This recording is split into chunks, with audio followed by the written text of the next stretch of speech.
அனைவருக்கும் வணக்கம். பாரம்பரிய திருவள்ளுவர் குலவம்சம் பிரசன்ன ஜோதிடர் சுபமாரிமுத்து திருப்பூர்லேருந்து இந்த பதிவு உங்களுக்காக. பாருங்கள், சதய நட்சத்திரத்தில் ஒருத்தர் பிறந்திருந்தால் தீர்த்தம் என்ன பூ போட்டு குளித்தா உங்கள் உடம்பு நறுமணமாக இருக்கும், உங்கள் நட்சத்திரம் வேலை செய்யுங்கிறத இந்த விஷயத்தில் சொல்கிறேன். அதாவது பொதுவாகவே வாழ்க்கையில் ஒரு பெரிய பெரிய விஷயத்தை நம்ம தெரிஞ்சுக்கணும். பாருங்கள், நம்ம முன்னோர்கள் அந்த காலத்தில் நிறைய விஷயங்களை உருவாக்கியிருக்காங்க. அது நம்மளுக்கு தெரிஞ்சதுன்னா அதிலிருந்து நம்மளுக்கு எல்லா விஷயம் கிடைக்கும். சதயம் ஒரு நாள் உதயமாகுமா? சதயம் எதையும் சாதிக்குமா? சதயத்தினால் வாழ்க்கையில் முன்னேறினவங்க எத்தனையோ பேர் இருக்காங்க. 100 நட்சத்திரம் சேர்ந்தது ஒரு கூட்டம், ஒரு சதயம். அப்படின்னா பாருங்கள், 100 நட்சத்திரம் சேர்ந்த ஒரு கூட்டம் சதயம். அப்போது இந்த சதயத்துக்கு ஒரு நாள் ஜாதகத்தில் பிறக்கும்போதே ராகு திசையில் தான் பிறப்பாங்க.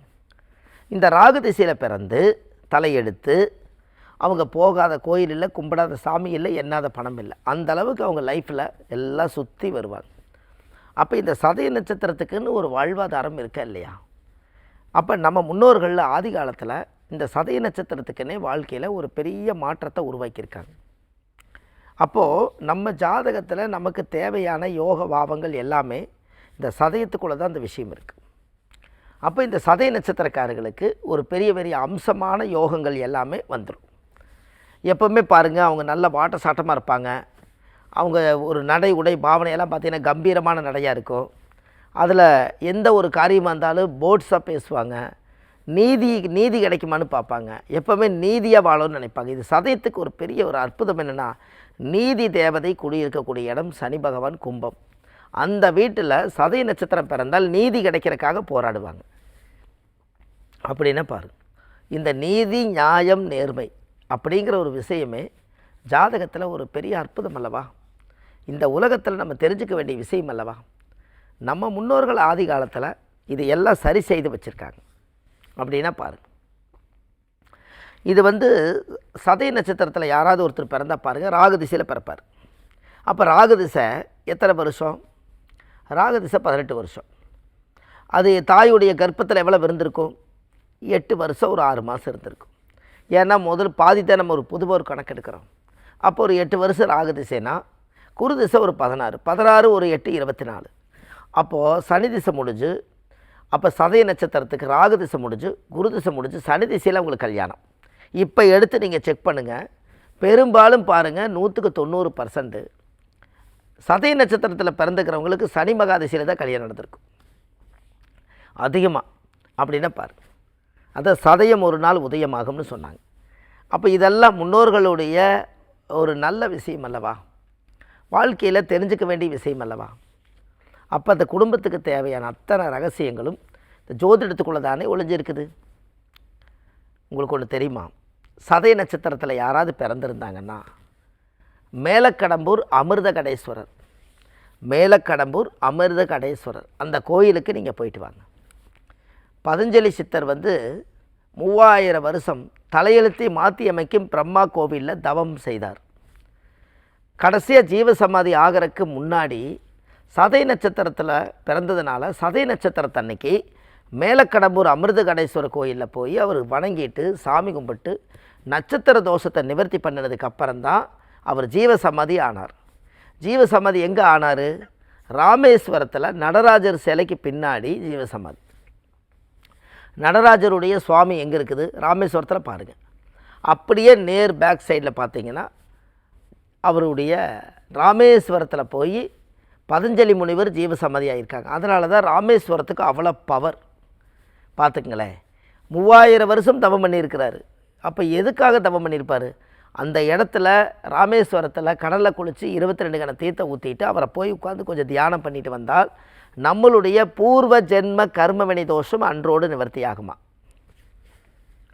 எப்படின்னு பாருங்கள். இதெல்லாம் இன்றைக்கி நம்ம சொன்னால் இந்த உலகத்துக்கு ஒரு அற்புதம். சொல்லலைன்னா யாருக்குமே தெரியாமலே போயிடும். சொல்லாத விஷயம் செல்லாமலே போயிடும். எதுவாக இருந்தாலும் மனம் விட்டு சொல்லிடணுமா? அதில் பதஞ்சலி முனிவர் 3000 வருஷம் தவம் பண்ணியிருக்கிறார். சதய நட்சத்திரத்தில் தான் அவர் பிறந்தெடுத்துக்கிறார் பாருங்கள். அப்போ எல்லோரும் மேலக்கடம்பூர் அமிர்தகடேஸ்வரர் கோயிலுக்கு ஒரு முறை வாழ்க்கையில் போயிட்டு வாங்க. சதய நட்சத்திரத்தில் பிறந்ததுனால அவருடைய மகான்களுடைய பவர் வேணும்னாலும் நம்ம தலையெழுத்தை மாற்றி அமைக்கும் பிரம்மா கோவிலில் பதஞ்சலி முனிவருடைய தவம் எங்கே செய்தார்னு ஒரு இடம் இருக்குது. அந்த இடத்துல ஒரு அரை மணி நேரம் உட்காந்து தியானம் செய்துட்டு வாங்க. அந்த சதய நட்சத்திரத்தில் பிறந்துக்கிறவங்களுடைய தோஷம் நிவர்த்தியாகும். எப்படி? இதெல்லாம் வாழ்க்கையில் ஒரு பெரிய விஷயம் இல்லையா? நம்ம முன்னோர்கள் வாழ்ந்த வாழ்க்கையெல்லாம் சாதாரண வாழ்க்கையாக நீங்கள் நினச்சி பாருங்கள். இதெல்லாம் சொல்கிறதுக்கு எவ்வளவோ விஷயங்கள் இருக்குதுங்க. இந்த ஞான உதயம் வந்து கடவுள் கொடுத்துருக்கிறார். கடவுளுக்கு தான் முதல்ல நம்ம நன்றி சொல்லணும். அதுக்கப்புறம் இந்த பிறவை எடுத்ததுக்கு நம்ம அப்பா அம்மாவுக்கு நன்றி சொல்லணும். இதை தாண்டி வேறு தெய்வங்கள் எல்லாம் அப்புறம் தான் இந்த உலகத்தில் போய் நம்ம பார்த்தோம். அப்புறம் தான் தெரியும். சிவனை நம்ம கண்ணில் பார்த்ததே நம்ம பிறந்ததுக்கு அப்புறம்தான். ஒரு சிவலிங்கம் இருக்குது, இவர் தான் கடவுள்னு காமிச்சு கொடுத்தாங்க தாய். அப்போ பாருங்களேன், தாய் என்ற ஒரு தெய்வம் வீட்டோடு இருக்குது. நீ தனித்தனியாக கோயில் குளம் அலைவதவும் எதற்கு? அம்மாவின் பாதத்தில் கற்பூரம் கொளுத்து உன் ஆனந்த கண்ணீரில் அபிஷேகம் நடத்து. யாராக இருந்தாலும் பெற்ற தாய்க்கு வருஷத்தில் ஒரு நாள் பாத பூஜை பண்ணினால் 7 கோடி பாவதோஷம் 7 பிறவி தோஷம் நிவர்த்தி ஆகுமா? அப்படின்னா பாருங்கள், நாம் இந்த உலகத்தில் மனித பிறவியாக நம்ம வந்து கசங்காமல் கைகால் சுத்தமாக பேச்சு மூச்சு எல்லாம் கிடச்சி அவங்க வந்து வலி வேதனையோடு நம்மளை பெற்றதுக்கு நன்றி என்னென்னா, தாய்க்கு வந்து வருஷத்துக்கு ஒரு முறை, ஏன் நம்ம பிறந்த நாள் அன்றைக்கி கேக்கு வெட்டி கொண்டாடுறாங்க. உங்களுக்கு பிறந்த நாள் அன்றைக்கி நீங்கள் கேக்கு வெட்டி கொண்டாடுறீங்க. எல்லா உறவுக்காரை கூப்பிட்டு கேக்கு வெட்டுறாங்க. அந்த மெழுகுவத்தி பொருத்தி வச்சு அந்த ஊதி அமைக்கிறாங்க. பர்த்டேக்கு கைதட்டி கொண்டாடுறாங்க. ஹாப்பி பர்த்டே வாழ்த்துக்கள் சொல்கிறாங்க. இத்தனையும் செய்கிறாங்களே, நீங்கள் செய்கிறதுக்கு முன்னாடி நீங்கள் யார் மூலியத்தில் பிறந்து வந்தீங்க? பெத்த தாயுடைய வயிற்றுலேருந்து வந்தீங்க. ஏன் அந்த தாய்க்கு வந்து இவ்வளவு தூரம் ரிஸ்க் எடுத்து நீங்கள் அந்த கேக்கு வெட்டுறதுக்கு முன்னாடி அந்த பிறந்த நாள் அன்றைக்கி காலையில், அம்மா நீங்கள் என்னை பெற்றீங்க, அந்த நாள் வந்திருக்குது, அதுக்கு ஒரு நன்றி நான் சொல்லிக்கிறேன்னு சொல்லி தாயை ஒரு சேரில் உட்கார வச்சு ஒரு தட்டில் காலை தூக்கி அவங்க 2 பேர்த்தையும் வச்சு ஒரு பால், பசுமாட்டு பால் வாங்கி பாதத்துக்கு ஊற்றி ஒரு பொட்டு சந்தனம் வச்சு ஒரு கற்பூரம் பொருத்தி சாமி கும்பிட்றதுக்கு எவ்வளோ நேரம் ஆகும்? இந்த பாத பூஜை பண்ணுங்கள். அந்த தாயோட மனசு குளிர்ந்துச்சுன்னா அதை விட உங்களுக்கு பரிகாரம் என்ன இருக்குது சொல்லுங்கள் பார்க்கலாம். இதுதான் தாயுடைய சக்தி. இதை நீங்கள் செஞ்சு பாருங்கள். இந்த பதிவெல்லாம் மக்களுக்கு எவ்வளோ விஷயத்தை கொடுக்குறேன். அப்போ சதய நட்சத்திரத்தில் பிறந்துக்கிறவங்களுக்கு தாய் தந்தையுடைய ஆசீர்வாதம் இருக்கணுமா? அதனால தான் அவர் தாய் தந்தையுடைய ஆசீர்வாதம் இருக்கணும்னு இப்போ எல்லா தெய்வங்களும் ஒவ்வொரு கோவிலில் போய் ரொம்ப ஸ்ட்ராங்காக உட்காந்து தவம் பண்ணாங்க.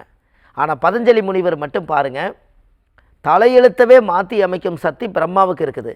அதனால் பிரம்மா கோவில் தான் திருப்பட்டூர். அந்த கோவிலை 3000 வருஷம் தவம் பண்ணி போட்டு ஜீவசமாதி வந்து ராமேஸ்வரத்தில் வந்து ஜீவசமாதி ஆகியிருக்கார். நினச்சி பாருங்கள். அப்போ வாழ்க்கையில் பதஞ்சலி முனிவரை வந்து வாழ்க்கையில் ஒரு முறை நீங்கள் ஒரு படத்தை வச்சு கும்பிட்டாலோ விளக்கு போட்டாலோ எவ்வளோ ஒரு அற்புதம்னு சொல்லுங்கள். அப்போ சதய நட்சத்திரத்தில் யாராவது ஒருத்தர் பிறந்துட்டாங்கன்னா அவங்களுக்கு வந்து ஒரு ரோஜாப்பூ, இந்த ரோஜா பூவை வாங்கி அதுக்குள்ளே தண்ணியில் போட்டு பன்னீரை ஊற வச்சு சந்தனம் ஜவ்வாது எல்லாம் பன்னீர் ஊற்றி தலைவலியாக குளிச்சுக்கங்க. சதய நட்சத்திரத்தில் பிறந்துக்கிறவங்களுக்கு எல்லா தோஷம் நிவர்த்தியாகும். ரோஜாப்பூ, இந்த ரோஸு, பட்டு ரோஸு, அது இது ரோஜா, அவ்வளோதான். ரோஸ் கலராக இருந்தாலும் சரி, பிங்காக இருந்தாலும் சரி, ரோஜாப்பூ அவ்வளோதான். அதை போட்டு குளிங்க. வாழ்க்கையில் நீங்கள் நல்லா இருப்பீங்க. எல்லாம் இந்த ஆதிகால பரிகார புத்தகத்தில் திருப்தியாக எழுதியிருக்கேன். இது வந்து A4 சைஸுங்க.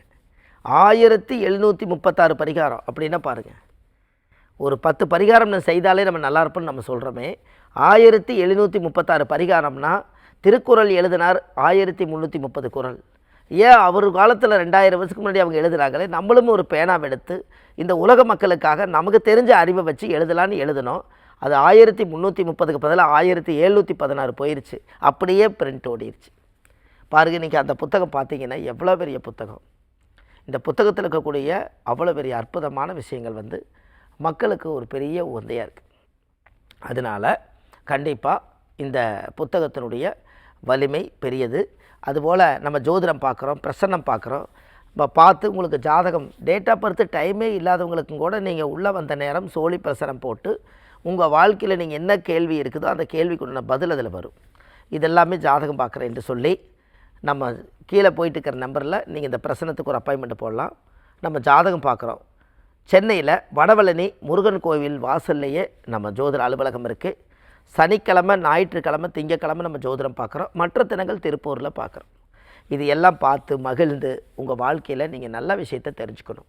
அதுக்காக நம்ம இவ்வளோ விஷயங்களை எடுத்து மக்களுக்காக புகுத்தி எல்லா விஷயத்தையும் நம்ம எடுத்துகிட்ருக்கோம் என்று சொல்லி, எல்லாத்துக்கும் கீழே போயிட்டுங்கிற நம்பருக்கு கால் பண்ணுங்கள், நல்லதே நடக்கும் என்று சொல்லி, இது எல்லாம் பார்த்து மகிழ்ந்து நல்லா இருக்கணும் என்று சொல்லி, பாரம்பரிய திருவள்ளுவர் குல வம்சம், பிரசன்ன ஜோதிடர் சுப மாரிமுத்து. வாழ்வது ஒரு முறை, வாழ்த்தட்டும் தலைமுறை. நன்றி, வணக்கம்.